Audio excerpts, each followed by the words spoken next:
Erev Tov Chavrim, I'm Stephen Banu. You're watching Israeli News Live. This is a very interesting broadcast tonight I wanted to share with you. We're going to be looking at the news that has been breaking now for several days. Israel burning. It's only getting worse and worse as the days go by. And I do believe that there is a strong prophetic implication for this burning. Before we go into Israel burning, let me remind you just quickly. A little while back, I brought out a special prophetic broadcast when the Intifada, the third Intifada, began about the stabbings that were going on all across Israel through that second Intifada.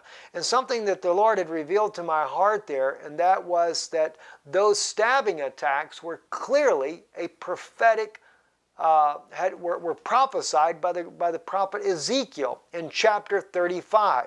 If you look right here, it says, I will lay thy cities waste, and thou shalt be desolate, and thou shalt know that I am the Lord. Now, God is not talking about Israel here. He's talking about Esau. And if anybody ever looks at the book of Obadiah, Esau is clearly identified in modern times and back in the time when Israel went dispersed throughout the world in 70 AD, Esau was the one that was accused of being there. And Obadiah clearly indicts the Romans, Titus, the Roman general, as a descendant of Esau, and that he stood complicit as what? The Syrian soldiers who the Romans had hired to come in there to help Titus to destroy Jerusalem and to destroy the temple. But Obadiah says they were as one of them. They stood with them. They were complicit to the death of their own brother and the murderous acts that took place there. That was also mentioned here in Ezekiel, because notice what Ezekiel says in chapter 35, verse 5. Because thou hast had a hatred of old, and hast hurled the children of Israel unto the power of the sword in the time of their calamity, in the time of the iniquity of the end. Now, notice that prophecy, and you can go back and look this up in one of our older broadcasts there, clearly identifies Esau as hurling the children of Israel into the power of the sword. Now, that doesn't mean that Rome actually has the sword in their own hand, but they hurl them into it. In other words, they cause the actions that have caused the sword to go to the throat of the Jewish people at the time of their calamity, which is exactly the way 70 AD is referred to in the prophecy of Obadiah. It was called their calamity. And then at the time their iniquity would have an end. That is, of course, Daniel chapter 9, verse 24. This is where the 70th week of Daniel speaks about Israel having an end of their iniquity. And of course, that is when Israel would be restored as a nation in modern times, and their iniquity would be no more. But of course, that only comes when they recognize who the Messiah really is. And that's something Israel has not done as of yet. But the clear thing is, though, is that they are to be hurled to the power of the sword, not only back in 70 AD, which Titus, the Roman general, did do exactly that, but also in modern days. The third Intifada was a fulfillment of the prophecy written here in Ezekiel. Now we turn to Israel burning. And as those of you may know already, we've already seen so many photos, so many videos of Israel burning. A day ago, 3 days ago, 2 days ago, the photos go on and on and on, and everywhere, all across Israel, terrorism at a new height of setting the country on fire. There was a good friend of mine that just had sent me a message the other day asking me if I thought a prophecy in Amos may be being fulfilled with this part of Israel burning. And it may very well be.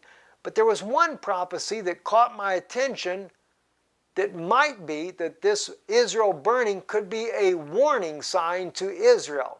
Even though it was for a time gone by, it may have a compound meaning, and that's in the book of Isaiah. If you look at Isaiah, it says, Hear, O heavens, and give ear, O earth, for the Lord hath spoken. Children I have reared and brought up, and they have rebelled against me. The ox knoweth his owner, the ass his master's crib, but Israel doth not know. My people doth not consider. Ah, a sinful nation of people laden with iniquity, a seed of evildoers, children that deal corruptly. They have forsaken the Lord. They have contemned the Holy One of Israel. They are turned away backward. On what part will you be stricken, seeing you stray away more and more? The whole head is sick and the whole heart faint. Now, we would say Isaiah is speaking of the times back when Israel maybe was getting ready to go into Babylon for the evils that they did there. Well, I would agree with that. This is during the time of Hezekiah, the different kings back in the days of the house of Judah and Jerusalem and the evils that they were doing at that time. I agree with that. All the way down to 70 AD. As a Jewish people, we have to recognize that in 70 AD, I don't care how many animals you were sacrificing, it still wasn't doing away with your sins, because Israel, our people, were scattered throughout the entire earth, just as the house of Israel had been scattered to the entire earth back 780 years before that for sin.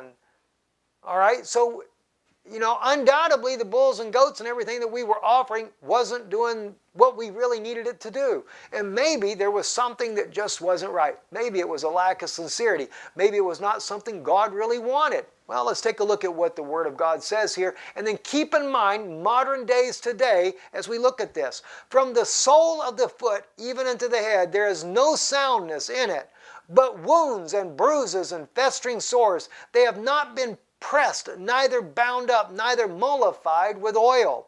Your country is desolate. Your cities are burned with fire. Your land strangers devoured in your presence, and it is desolate as an overthrown by floods.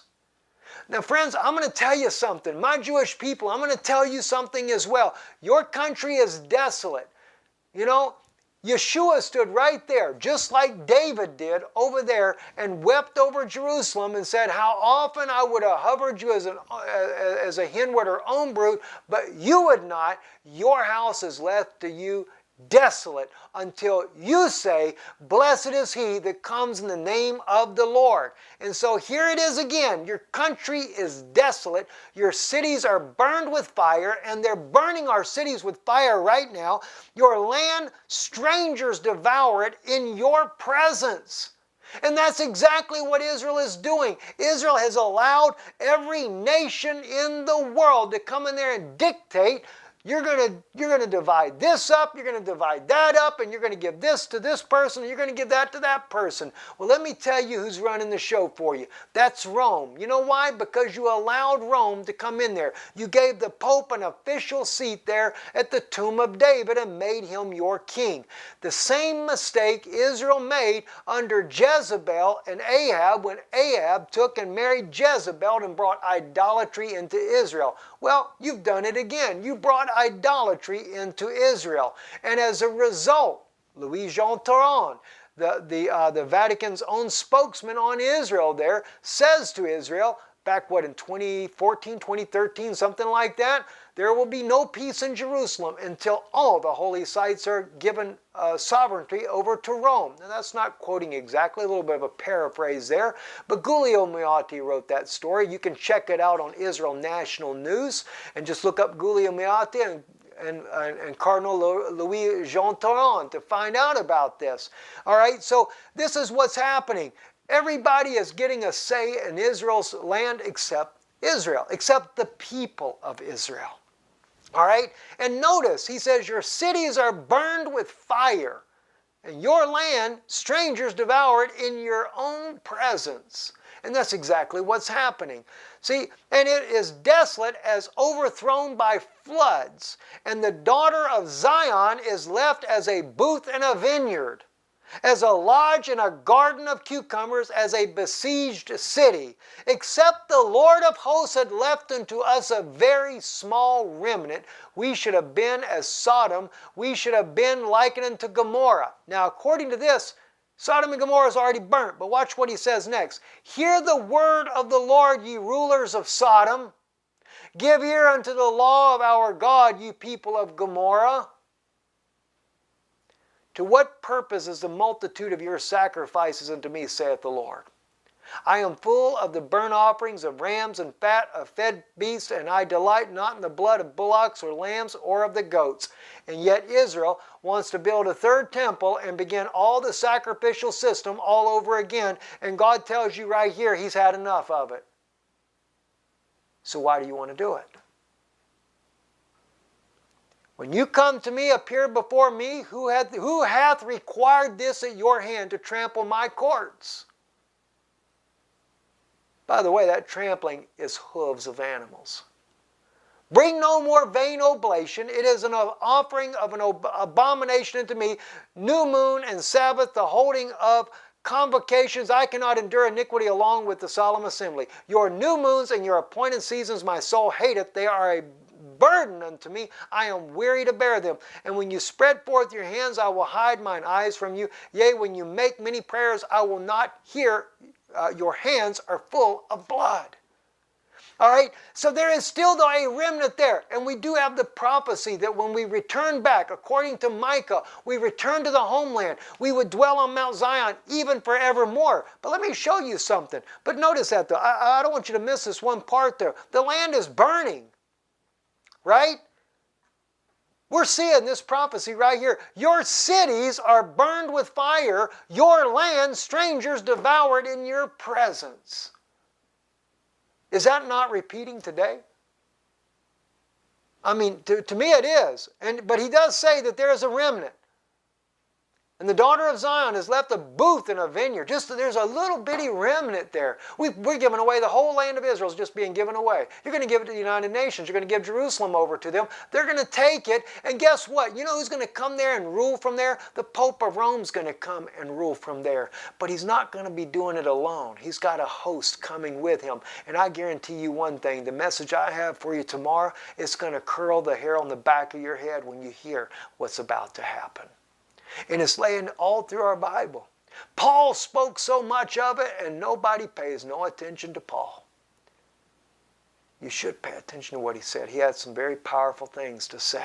Let me take and share with you something else, so just so you know that this here kind of lines up with some other prophecies as well. Because see, we know that God said that Israel would return to her homeland. I'm not saying that Israel's not returned to her homeland. And Israel did return to her homeland. And she's there to see the coming of the Mashiach, the Messiah, right? But let me just remind you what happens when she returned to her homeland. All right? See, and many nations shall come and say, Come ye and let us go up unto the mountain of the Lord, into the house of the God of Jacob, and he will teach us of his ways, and we will walk in his paths. For out of Zion shall go forth the law and the word of the Lord from Jerusalem, right? And he shall judge between many peoples, and shall decide concerning mighty nations afar off. And they shall beat their swords into plowshares, their spears into pruning hooks. Nation shall not lift up sword against nation, neither shall they learn war any more. But they shall sit every man under his own vine, under his fig tree. And none shall make them afraid, for the mouth of the Lord of hosts has spoken it. For let the peoples walk each one in the name of its God, but we will walk in the name of the Lord our God forever and ever, right? In that day, saith the Lord, I will assemble her that is halted, and I will gather her that is driven away, and her that I have afflicted. And I will make her that is halted a remnant, and her that was cast far off a mighty nation. The Lord shall reign over them in Mount Zion from henceforth even forever. Thou Migdal Eder, the hill of the daughter of Zion, unto thee shall it come, yea, the former dominion come again into the kingdom of the daughter of Jerusalem, right? Then what does he say? Now, why do you cry out loud? Is there no king in thee? Is thy counselor perished, that thy pains have taken a hold of thee as a woman in travail?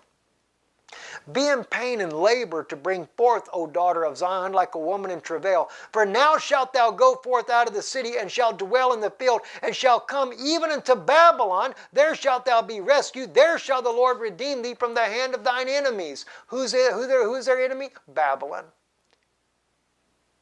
He's got to rescue you out of their hands. Why? Because you went off and made a covenant with them. Even though God told you not to make covenants with these people, you did it anyway, and you brought Rome right back into Israel all over again. You know what? Let me tell you something, my Jewish friends. Israel is being set up the same way it was 2,000 years ago when Yeshua, the Messiah, came and was crucified.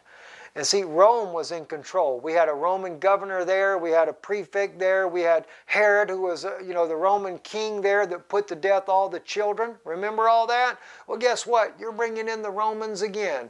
And thanks to good old Shimon Peres that you give the peace award to and everything else, he made sure that, Rome got to marry Israel. But I thank God for Daniel's prophecy said that vision that they will stumble. They won't get it all together. It ain't going to work completely good because God's got two witnesses that are going to come in there and they're going to lay down on these people and going to tell you what's really going on.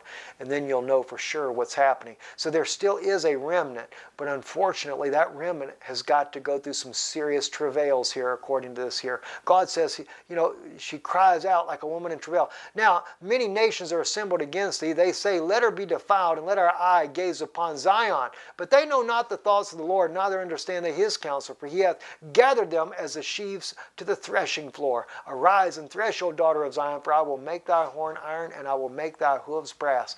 Let me tell you something. There's coming a deliverance. But before that deliverance, we're seeing the fires now. We're seeing our cities being burnt. We're seeing the land being just given away to any old body, and it's done right in front of your eyes. You're seeing Isaiah's prophecy repeat itself again in modern times, and nobody seems to be paying it attention.